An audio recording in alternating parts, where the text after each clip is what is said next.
नमस्ते दोस्तों, हिंदी साहित्यिक कहानियों के चैनल में आपका स्वागत है। आज सुनिए प्रसिद्ध लेखिका उर्मिला शिरीष जी की लिखी हुई कहानी राग विराग। प्रेम और घृणा, संघर्ष और जिजीविषा, राग और द्वेष के बीच बहते जीवन को उनकी मनोवैज्ञानिक दृष्टि पाठकों के सामने ऐसे सहज ढंग से रख देती है कि पाठक भी उनकी कहानियाँ पढ़कर चकित रह जाते हैं। तो शुरू करते हैं उर्मिला शिरीष जी की कहानी राग विराग। घर में सन्नाटा पसरा है, ऐसा सन्नाटा जो उनके मन से लेकर घर की दरों दीवारों तक को अपनी चुप्पी में समेटे हुए है। आज सुबह ही बेटा और उसका परिवार गया है। साल में 1 महीने के लिए आते हैं वे। ये 1 महीना उनके जीवन में सारे उत्सवों के रंग और खुशियाँ बिखेर देता है। दुनिया जहान की खुशियाँ बिखर जाती हैं। हर पल खुशी की तरंगों पर नाचता मन, ढेर सारी बातें, भांति भांति के शोर, संगीत, डांस, खाने पीने की चीज़ों का ढेर, लोगों का आना जाना, बेटे की सबसे मेल मुलाकात।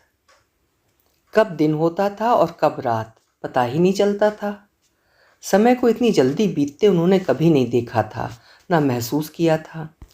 लेकिन उसकी रवानगी के पहले का 1 हफ्ता धूप, चांदनी, दिन रात बातों को धीमा कर देता था। उन्हें लगने लगा था वे नदी की धार में धीरे धीरे बह रही हैं। अलमारियों में रखे खाली बैग उतारे जाने लगते, उनकी धूल साफ की जाने लगती। शॉपिंग से आए थैलों का सामान उनमें जमने लगता। जैसे जैसे बैगों में सामान जमता, उनका मन भारी होने लगता। सांस कहीं अवरुद्ध होने लगती तो गले में कुछ फंसने लगता। आंसू भीतर ही भीतर उमड़ने लगते। पानी भरे मेघ आकाश में एकाकार होने लगते। कुछ कुछ वैसा ही वे महसूस करती। आंसू निकलकर चश्मे की कमानी से रुक जाते। बेटा इधर उधर आते जाते माँ की आंखों को देख लेता। उसने अपनी माँ की आंखों को सबसे ज़्यादा समझा और आत्मसात किया है। ये क्या माँ? वो उनके छोटे छोटे कंधों को थाम कर अपनी चौड़ी छाती से लगा लेता। बस बेटा, यूं ही, वे कहकर अपने काम में लग जाती। बेटा उनके ही जीवन का अंश है जो आज अपने समग्र रूप में खड़ा है, उनके सपनों को साकार करता, उनकी आत्मा की प्रतिच्छाया है। उन्होंने मन को समझा लिया था कि बेटे को विदा करते वक्त आंसू की एक बूंद तक नहीं आने देंगी, पर जब लौट कर आईं तो उनकी सिसकियां थम नहीं रही थीं। सिसकियां रुलाई में बदल गईं और रुलाई पानी की तरह फैलने लगी। पड़ोसिन बाहर निकल कर आईं। ये क्या रोहिणी जी, संभालिए अपने आप को, बुरा तो लगता ही है बच्चों के बाहर जाने पर। उन्होंने स्वयं को संभाल लिया था। ये क्या, इतनी कमज़ोर तो वे कभी ना थीं। दिन भर यूं ही बेचैन सी तड़पती रहीं। बिखरा सामान समेटते हुए हाथ पांव कांप रहे थे।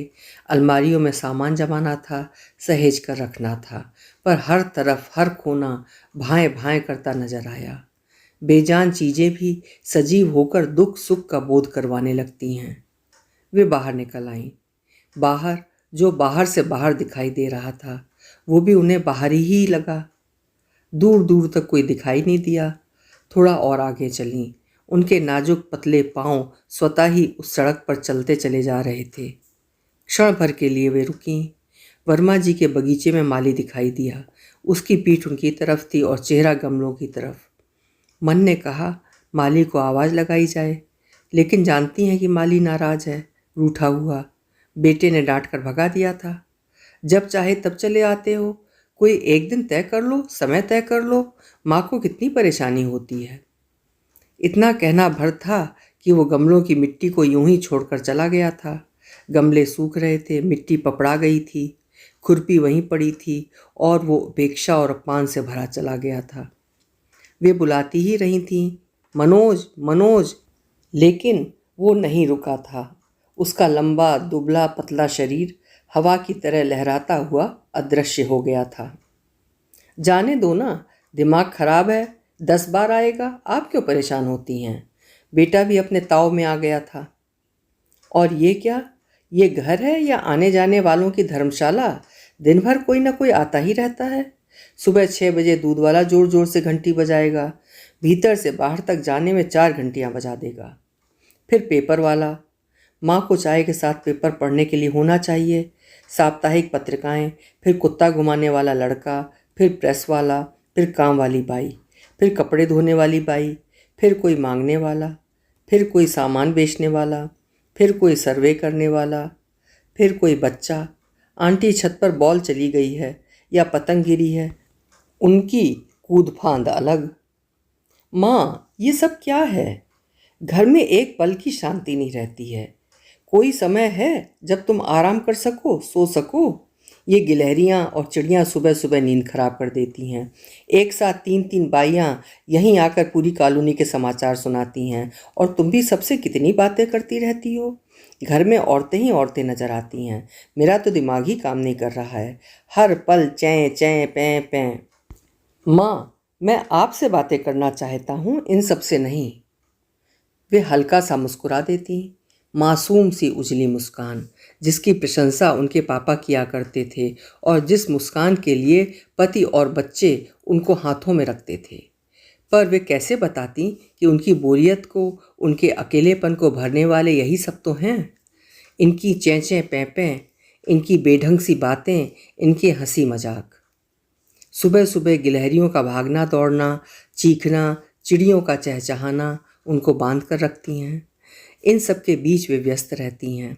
रात्रि में पहरेदारी करने वाला चौकीदार जो सुबह सुबह चाय पीने आ जाता है, रात का बचा खाना वो यूं खुश होकर ले जाता है गो कि अमृत की बूंदें ले जा रहा हो। कुत्ते को घुमाने वाला लड़का स्कूल जाने से पहले आता है। वे बिला नागा पूछती, उसकी पढ़ाई कैसी चल रही है? वो स्कूल ही जाता है? फीस कब भरती है? पढ़ाई के लिए उसे किसी चीज़ की कमी तो नहीं है? कई बार ऐसा भी होता कि उनका शैतान चुलबुला कुत्ता भागकर सड़क पर आ झुग्गी झोपड़ी में चला जाता। तब वहाँ के बच्चे उसका पट्टा, कपड़े उसको घसीटते हुए, उससे बतियाते हुए एक साथ आ धमकते। उनकी भीड़ बरामदे में बिखर जाती। दुनिया विकास के रास्ते पर चलने के कितने भी आंकड़े गिनाए, कितनी बड़ी बिल्डिंगें बनाने का दावा करे या गरीबी मिटाने का नारा बार बार दोहराए, पर ये सभी बच्चे मैले कुचैले कपड़े पहने, बिना नहाए धोए, धूल मिट्टी में लिथड़े सीधे आकर उनके महंगे सुंदर सोफ़ों पर बेझिझक बैठ जाते। वे उन सबको एक एक टॉफ़ी देती या एक एक सिक्का या मिठाई के पीस। बेटे ने नए मेहमानों को देखा तो हतप्रभ रह गया। ये कैसा तमाशा है? माँ, हद करती हो।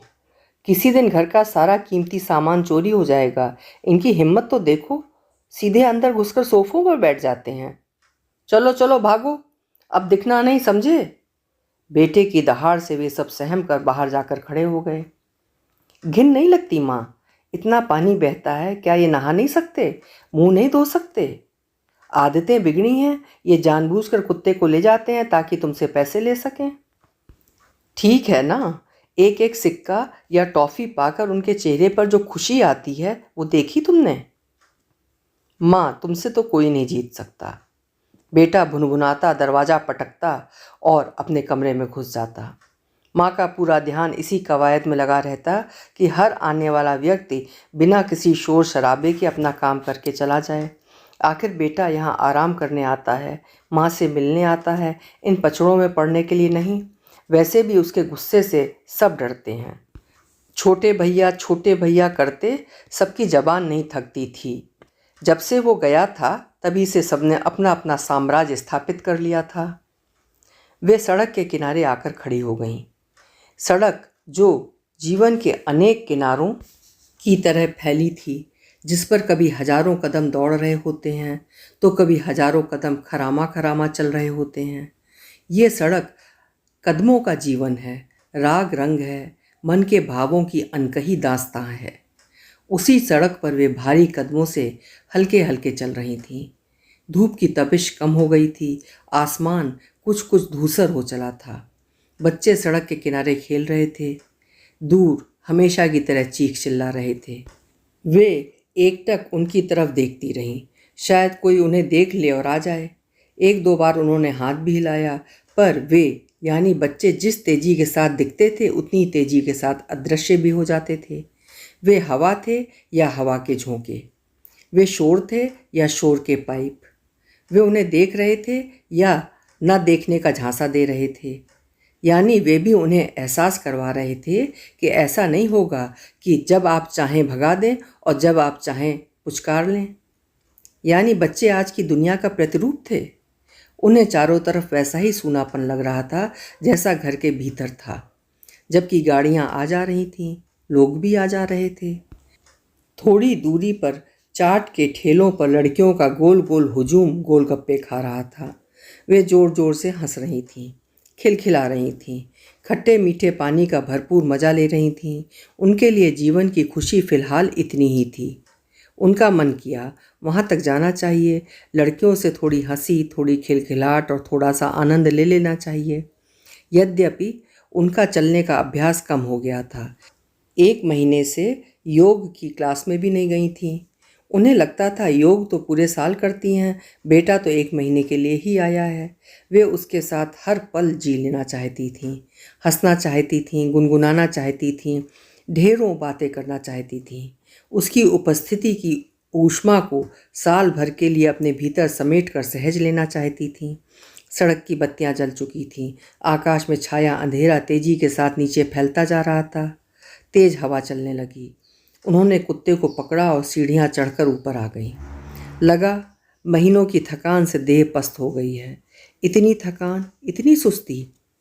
फिर भी जाकर मंदिर में दीपक जलाया। बाहर खिड़की पर बिल्ली बैठी थी। सुबह का ठंडा दूध उसके सामने रख दिया। कुत्ता भौंक भौंक कर अपना एकाधिकार जता रहा था, पर वे बिल्ली से उसके हालचाल पूछ रही थीं। ये भी शिकायत कर रही थीं कि वो इतने दिनों से कहाँ थी, क्यों नहीं आई। कुत्ते की गुर्राहट से दीवार के पीछे घोंसले में बैठी गिलहरी के बच्चे भयभीत होकर इधर उधर भागने लगे। बेटे ने गिलहरी और उसके बच्चों का वीडियो बनाया था। बस यही एक चीज़ उसे बेहद पसंद आई थी। उसने पहली बार गिलहरी के बच्चों को जो देखा था। उन्होंने बेटे को फ़ोन लगाया। नॉट रीचेबल आ रहा था। अभी तो वो फ्लाइट में होगा, सुबह ही तो गया है। सुबह से लेकर अब तक का समय लंबा क्यों लग रहा है? क्यों लग रहा था कि वो हफ्तों पहले चला गया है? कमरे में उसका लाया सामान नएपन के कारण चमक रहा था। एलसीडी, बर्तन धोने की मशीन। मना करती रहीं मगर नहीं माना। उसे ये देखकर कितना कष्ट हुआ था कि माँ को बर्तन धोने पड़ रहे हैं। बाइयाँ जब देखो तब चली जाती हैं, कभी बीमार हो जाती हैं, कभी उनके रिश्तेदार मर जाते। उनके 100 रिश्तेदार होते, वे उन 100 रिश्तेदारों में से कभी भी किसी को भी मृत घोषित कर देती। 100 व्रत त्यौहार करती। वे ऐसा जताती गोया इस पृथ्वी के तमाम विधि विधान, तीज त्यौहार, नाते रिश्ते उन्हीं की बदौलत चल रहे हों। गीता, मैं बोल रही हूँ, कैसी हो? ठीक हूँ मैडम जी, उधर से उदास आवाज़ आई। अरे ऐसे भी कोई उदास होता है? तुमने भी तो भैया की शर्टें खराब कर दी थीं। देखो, मैंने कहा था कि उसके आने पर नागा मत करना, ये सब तो चलता ही रहता है, बुरा नहीं मानते, कल से आ जाना, ठीक है? उधर से उसका भर्राया हुआ स्वर सुनाई दिया। जी मैडम जी। भैया ठीक से पहुंच गए? आपको रात बिरात ज़रूरत पड़े तो फ़ोन कर लेना। अरे हाँ, भैया तेरे और बच्चों के लिए कुछ सामान छोड़ गए हैं। उन्होंने बात को न सिर्फ संभाला बल्कि एक भावनात्मक और खूबसूरत रूप भी दे दिया। दूसरे तीसरे दिन से उनका प्रेस वाला, उनका माली, उनका कुत्ता घुमाने वाला, उनके मांगने वाले, उनके सामान बेचने वाले, सबका आना जाना शुरू हो गया। वे सबको कोई ना कोई सामान दे रही थीं, ये कहते हुए कि भैया देकर गए हैं। खाती 4 रोटियां हैं पर शीला को नहीं छुड़ाती। उसकी दोनों बेटियां कॉलेज में पढ़ रही हैं। बर्तन निकलते हैं 4-6 पर गीता ही मांजेगी। उसके ऊपर 3 छोटे छोटे बच्चों की जिम्मेदारी जो है। कपड़े धोने की मशीन है पर धोएगी मंजू ही। उसका पति जो नहीं है, अकेली कहाँ जाएगी? घर में मात्र 8-10 गमले हैं। स्वयं सफाई, गुड़ाई, निराई कर सकती हैं, मगर माली की बेटी स्कूल में पढ़ रही है। एक घर छूटता नहीं कि उसकी फीस नहीं भरी जाती। आना जाना कितना और कहाँ कहाँ है, मगर ड्राइवर को नहीं छुड़ाती। दिन भर पेड़ के नीचे बैठा गप्पे मारता रहता है। बहुत हुआ तो तोते का पिंजरा साफ कर देता या कभी कभार बिलों का भुगतान कराता। क्वार्टर खाली करके कहाँ जाएगा? बेटा तो बस यही चाहता था कि इन सब के कारण माँ को बार बार भागना पड़ता है, दिन में आराम तक नहीं कर पाती। ये लोग माँ को धोखा न दे दें, अकेला पाकर कुछ ऐसा वैसा न कर दें। पर माँ को इन सब से कभी भय नहीं लगता, उन्हें तो यही सब अच्छे लगते हैं। हाँ, उन्हें भय लगता है शांति से, उन्हें अकेलेपन से डर लगता है, उन्हें घर के सन्नाटे और घर में फैली वीरानियत से घबराहट होती है। सच तो ये है कि उन्हें इन सब के बिना नींद नहीं आती है। वे इन सब के साथ ही हंस पाती हैं, खिलखिला पाती हैं, कुछ बना खा पाती हैं। माँ कैसी हो? हाँ, हम लोग ठीक से आ गए थे। आपने सब चीज़ें इंस्टॉल करवा ली? और सुना माँ, वो सब यानी आपका परिवार कैसा है? बेटा हंसा, छोटी सी शरारती हंसी। इस तरह वो हंसता है तो उसके एक गाल में डिम्पल पड़ता है। कौन सा परिवार? मेरा परिवार तो तुम लोग हो बेटा। नहीं माँ, वो परिवार, कुत्ता, बिल्ली, तोता, गिलहरियाँ, छत पर आने वाली चिड़ियाँ, शीला, गीता, धन्नो, पुष्पा, मनोज, बबलू और वो ढेर सारे बच्चे। वो हंसा और ज़ोर से हंसा। उसकी आवाज़ में गहरी मिठास, आत्मीयता, संगीत सी मधुरता थी जो उनके मन को छू गई। क्या ये तमाम किरदार कितनी सुंदर कविता या गीत के पात्र नहीं होते? अन्यथा क्यों मेरे बेटे की आवाज़ में इतनी लय है, इतनी कोमलता है, इतनी आत्मीयता है? हंसी उड़ा रहे हो? माँ ने उलाहना दिया। नहीं माँ, हंसी नहीं उड़ा रहा हूँ। माँ, उन सबको बुला लेना और कुछ ना कुछ दे देना। मैंने सबको डांट दिया था, आने के लिए मना कर दिया था, पर बाद में लगा वहाँ वे ही सब तो तुम्हारा ख्याल रखते हैं। बेटे की आवाज़ भारी होने लगी। वो गला साफ करने का बहाना बनाने लगा। क्षणिक खामोशी के बाद वो बोला, सुन रही हो ना माँ? क्या हुआ? उसने अपनी आवाज़ को सामान्य रखने की कोशिश की। जानता है माँ की आंखें आंसुओं की दहलीज पर खड़ी हैं। हाँ बोलो, सुन रही हूँ। माँ ने अपनी रुलाई को भरसक दबाया। सबको बुला ही लेना माँ, गीता की लड़की को सुला लिया करो। बेटे की चिंता और दुलार भरी आवाज़ उनके कानों से होती हुई छाती में लहरों की तरह थप थप कर रही थी। दो छोरों पर खड़े वे दोनों रो रहे थे, मगर ऐसा जाहिर कर रहे थे मानो दोनों अपनी अपनी जगह खुश हों। अभी आप सुन रहे थे उर्मिला शिरीष जी की लिखी हुई बेहद प्यारी और भावपूर्ण कहानी राग विराग। आशा करती हूँ आपको भी पसंद आई होगी। अगर आप मेरे चैनल पर पहली बार कहानी सुन रहे हैं या फिर अक्सर सुनते रहते हैं तो आपसे अनुरोध है कि चैनल को सब्सक्राइब ज़रूर करें, मुझे खुशी होगी। फिर मिलेंगे। आपका समय शुभ हो, मंगलमय हो।